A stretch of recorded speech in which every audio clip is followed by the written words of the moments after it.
नमस्कार, मैं Bharat Suthar learning with BKS पर आपका स्वागत। तो हमारा टॉपिक चल रहा था राजस्थान में गुर्जर प्रतिहारों के बारे में। इसका पहला भाग हमने पूरा एक बार देख लिया था। आज इसका सेकंड भाग है गुर्जर प्रतिहारों के बारे में। एक बार रैपिड रिवीजन इसका कर देते हैं।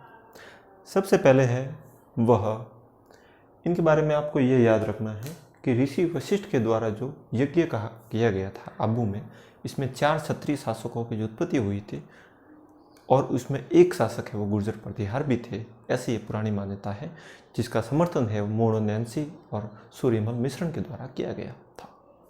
अब ये इनका जो शासनकाल है वो 6वीं से लगाकर 12वीं शताब्दी तक है, वो माना जाता है। मोणोनैंसी ने उनकी कुल मिलाकर 24 शाखा बताई थी। इसमें सबसे प्राचीन शाखा है वो मंडोर शाखा कही जाती है। जालोर शाखा, कन्नौज शाखा, राजौनगढ़ शाखा है, भरूच शाखा और भिनमार शाखा है वो अन्य प्रमुख शाखाएं है। अब बात आती है इनकी हमको जानकारी कहाँ से मिलती है। इनकी हमको जानकारी है रागनपुर अभिलेख से मिलती है, नीलकुंड अभिलेख से मिलती है, करहाड़ अभिलेख से मिलती है, देवली अभिलेख से मिलती है, एलोन अभिलेख से मिलती है, जो कि पुलकेश्वर सेकंड के समय का है, जिसमें गुर्जर प्रतिहार का प्रथम बार प्रयोग बताया गया है। इसी प्रकार से गाटियाला अभिलेख से भी मिलती है, जो कि प्रतिहार शासक कुकुस के समय का था। इनके अलावा हमको इनके बारे में जानकारी ग्वालियर अभिलेख से मिलती है, जो कि मिहिर भोज के समय का था। तो इन प्रकार से ये जानकारी है वो यहाँ से हमको मिलती है। अब बात आती है, हमने इसके बाद में हमने पढ़ा था कि इनके जो आदि पुरुष थे वो कौन थे। इनके जो आदि पुरुष है वो हरिश्चंद्र को माना जाता है, जिनकी राजधानी है उन्होंने मंडोर बनाई थी। इनके बाद में उनका पुत्र रज्जिल बना था। इनकी 2 रानियाँ थी, जिसमें एक तो क्षत्रिय रानी थी, एक ब्राह्मण रानी थी। जो क्षत्रिय रानी से उनके 4 पुत्र उत्पन्न हुए थे, उसमें से एक रजिल पे प्रमुख शासन था, जिनको है पीली पोलो की उपाधि से सम्मानित किया गया था। पीली पोलो उनको उपाधि दी गई थी, इस बात का भी आपको ध्यान रखना है। इसके बाद में नागभट्ट प्रथम शासक बने थे। इनके बाद में वत्स्यराज, फिर नागभट्ट सेकेंड, मिहिर भोज तक हमने पूरा क्लियर कर दिया था। आज हमारा जो पॉइंट है वह है महेंद्रपाल प्रथम के बारे में। अब महेंद्रपाल प्रथम के बारे में हम क्या क्या चीज़ें उनके बारे में हम देखेंगे। सबसे पहले इनके दरबार में विद्वान है वह राजशेखर नाम के एक विद्वान है, वो इनके दरबार में हुए थे। अब राजशेखर विद्वान हुए थे, उन्होंने उनको उपाधि दी थी। क्या क्या उपाधि दी थी? एक तो इन्होंने इनको कहा था निर्भीक नरेश, नरेश की उपाधि दी थी। एक इसके अलावा महेंद्रपाल प्रथम को है वो उन्होंने इसके अलावा महेंद्रपाल प्रथम को है एक और उपाधि दी थी। इनका नाम है महेंद्रपाल प्रथम को है एक मुख्य उपाधि और दी थी, जो कि कहा जाता है रघुकुल तिलक। रघुकुल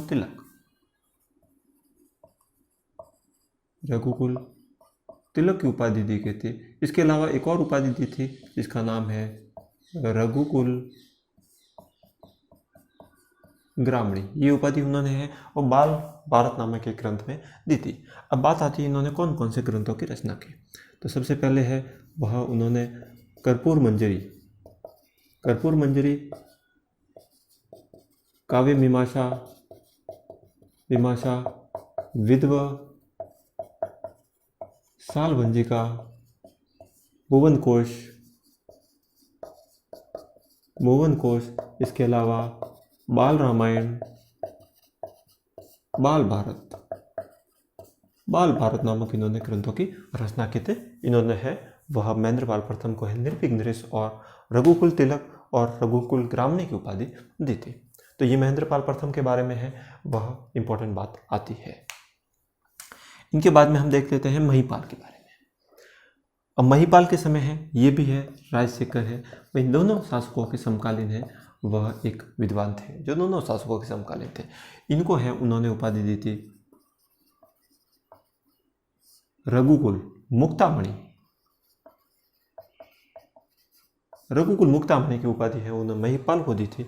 इनके अलावा इनके बारे में और ध्यान रखना है कि इनके समय है वह उन्होंने है वेतन देने की प्रथा शुरू की थी।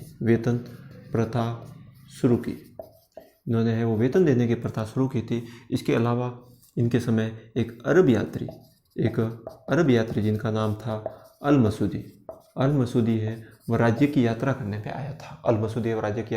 आया था। इसके अलावा इनके समय है वह इनकी जो प्रतिहारों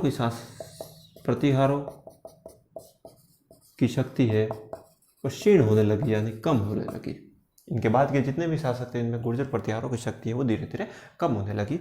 इसके बाद में आपके अंतिम शासकों में से एक आता है जिनका नाम है राज्यपाल। राज्यपाल के बारे में आपको ये याद रखना है कि इनके समय है वह एक मोहम्मद गजनवी ने कन्नौज पर आक्रमण किया। मोहम्मद गजनवी ने वह कन्नौज पर आक्रमण किया था राज्यपाल देव के समय है वो मोहम्मद गजनवी ने कन्नौज पर आक्रमण किया था। तो ये है इनका सामना करने के स्थान पर है वो भाग गए थे। इसके बाद में है एक नंद राय नामक एक शासन थे, इन्होंने इनकी हत्या कर दी थी। नंद राय नामक एक शासन था जिन्होंने कालिंजर के जो शासक थे, कालिंजर का शासक था नंद राय, इन्होंने उनकी हत्या कर दी थी। इसके बारे में आपको ध्यान रखना है। इनके बाद में अंतिम शासकों के बारे में बात आती है। ये लगभग है और अंतिम शासक माने जाते हैं यशपाल देव है गुर्जर प्रतिहारों के सबसे अंतिम शासकों में से एक माने जाते हैं। यशपाल देव के बाद में है जितने भी शासक हुए इनके है कहीं पर भी है वो वर्णन है वह नहीं किया गया है। इस बात का आपको ध्यान रखना है। इसके बारे में बात देखते हैं।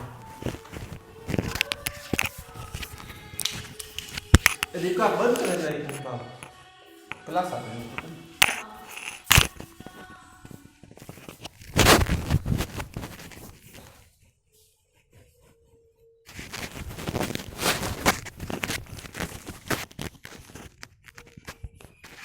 इनके बाद में हम देख लेते हैं ये यशपाल देव हो लगभग अंतिम शासक के रूप में माने जाते हैं। यशपाल देव है वह अंतिम शासक माने जाते हैं गुर्जर प्रतिहारों के। इनके बाद के जितने भी शासक हैं उनका इसमें आगे है वो कहीं पर वर्णन नहीं किया गया है। प्रमुख शाखाओं की बात आती है तो मोनोनेंसी के अनुसार लगभग है 100 शाखाएं थी। इसमें से सबसे पुरानी शाखाओं की बात करते हैं तो मंडोर शाखा है वो सबसे पुरानी है। इसके अलावा है वो कन्नौज शाखा है। इसके अलावा है वो पिनमाल शाखा है और इसके अलावा है वो उज्जैन शाखा है वो प्रमुख है। इसके अलावा और बात करें तो भरूच शाखा और राजौनगढ़ शाखा है ये मुख्य रूप से शाखाएं आती है। अब समकालीन विभूतियों की बात करते हैं तो एक तो आते हैं प्रमुख विभूतियों के बारे में हम देख लेते हैं। एक तो आते हैं राजशेखर है जिन्होंने है वह राजशेखर वही है जिन्होंने महेंद्रपाल प्रथम को निर्भीक नरेश की उपाधि दी थी, रघुकुल तिलक की उपाधि दी थी और रघुकुल ग्रामणी की उपाधि उन्होंने दी थी। इसके अलावा एक डाडा पंपा नामक शासक थे वो भी है एक प्रसिद्ध विद्वान है वो इनके समय हुए थे। कवि पंपा है वह इनके समय प्रसिद्ध या प्रमुख शासक हुए थे। इनके अलावा और शासकों के बारे में देख लेते हैं। आचार्य जीनसेन है वो भी इनके समय के प्रमुख शासक थे। अब इन्होंने है वह कवि पंपा ने है वह एक पंप भारत नामक रचना की, पंप भारत नामक ग्रंथ की प्रमुख रचना की थी। इस बात का भी आपको याद रखना है। अब बात आती है सबसे इम्पोर्टेंट बात कि इनके पतन का क्या क्या कारण रहे। किस कारण है वह गुर्जर प्रतिहारों की शक्ति है वो धीरे धीरे कम हुई और उसके बाद में इनका पतन हुआ। इन्होंने है वो ज़्यादातर है इन्होंने जो अपने सामंत थे इनको है वो ज़्यादा ही शक्तियाँ दे दी। इसके कारण है वह इन पर हावी हो गए और धीरे धीरे है जैसे जैसे शासक आते गए वैसे वैसे उनकी शक्ति है वह लगभग क्षीण होती गई और लगभग है 12वीं शताब्दी के आसपास है ये इनका लगभग गुर्जर प्रतिहारों के बारे में आगे जो शासक बने थे उनके बारे में जानकारी नहीं मिलती है। इनके अलावा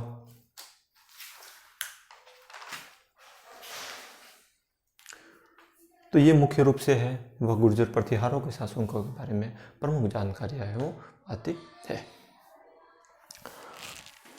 एक बार वापस से देख लेते हैं। महेंद्रपाल प्रथम के बारे में एक बात और याद रखनी है कि दशरथ शर्मा के अनुसार यह भारत के अंतिम शासक के रूप में है, महान शासक के रूप में है इनको जाना जाता है महेंद्रपाल प्रथम को। इनके समय है वो राजशेखर विद्वान हुए थे जिन्होंने निर्भीक नरेश की उपाधि दी थी, इनको रघुकुल तिलक की उपाधि दी थी, रघुकुल ग्रामणी की उपाधि दी थी। इसके अलावा राजशेखर ने कपूर मंजरी, कपूर मीमांसा, विद्वशाल बंजिका, भुवन कोश, बाल रामायण, बाल भारत नामक ग्रंथों की रचना की थी। इनके बाद में महिपाल शासक हुए थे। इनके समय भी ये राजशेखर है वो इनके विद्वान थे, इनके समकालीन थे। इन्होंने इनको रघुकुल मुक्तामणि की उपाधि दी थी। इनके समय उन्होंने वेतन देने की प्रथा शुरू की और अल मसूदी अरब यात्री था जो कि राज्य की यात्रा करने पे आया था। अरबों ने गुर्जर प्रतिहारों का एक नाम दिया था जिसको बोरा कहते हैं। इसके अलावा इनके समय प्रतिहारों की शक्ति धीरे धीरे कम होना प्रारंभ हो गई। राज्यपाल देव अंतिम शासकों में से एक है। इनके समय मोहम्मद गजनवी ने कन्नौज पर आक्रमण किया था और कन्नौज को तहस नहस कर दिया था। ये इनका सामना करने के स्थान पर भाग गए थे, जिसके कारण कालिंजर के शासक नंद राय ने इनकी हत्या कर दी थी। अंतिम शासक जिनके बारे में हमको जानकारी प्राप्त होती है वो है यशपाल देव। प्रमुख शाखाओं की बात करते हैं तो मोड़ोनैंसी ने कुल मिलाकर 24 शाखाओं के बारे में बात की है। मंडोर शाखा, कन्नौज शाखा, भीमाल शाखा, उज्जैन शाखा, राजनगढ़ शाखा, भरूच शाखा, ये मुख्य शाखाएं आती है। राजनगढ़ शाखा है वह अलवर राज्य में स्थित है। समकालीन विभूतियों के बात करते हैं तो राजशेखर कवि पंप भारत की रचना की थी। इसके अलावा आचार्य जीनसेन जी। पतन का प्रमुख कारण सामंतों को ज़्यादा से ज़्यादा शक्तियाँ दे देना, जिसके कारण वह इनकी शक्ति वो धीरे धीरे कम हो गई और फिर 12वीं शताब्दी के आसपास वह इनका लगभग पतन हो गया था। तो इस प्रकार से गुर्जर प्रतिहार आता है। एक पॉइंट और याद आता है कि इनके समय की जो भी स्थापत्य कला है इनको प्रतिहार कालीन कहा जाता है। प्रतिहार कालीन कहा जाता है और प्रतिहार कालीन मंदिर है यह सबसे ज़्यादा वह ओसिया में इनके मंदिर है। ओसिया में जो सूर्य मंदिर वगैरह सूर्य मंदिर है। इसके अलावा वह ओसवालों की जो कुल देवी कही जाती है, ओसवालों की कुल देवी सच्चाई माता वह भी इनके मंदिर वह प्रतिहार कालीन शैली से निर्मित है। इसके अलावा अनेक प्रकार की बावड़ियाँ वगैरह भी वो प्रतिहार कालीन बनी हुई है, इनके समय जितनी भी बनी हुई है। तो इस प्रकार से ये गुर्जर प्रतिहारों के बारे में महत्वपूर्ण जानकारी वो हो गई। अगले किसी अन्य वीडियो में और किसी नए टॉपिक के साथ में मिलेंगे। धन्यवाद।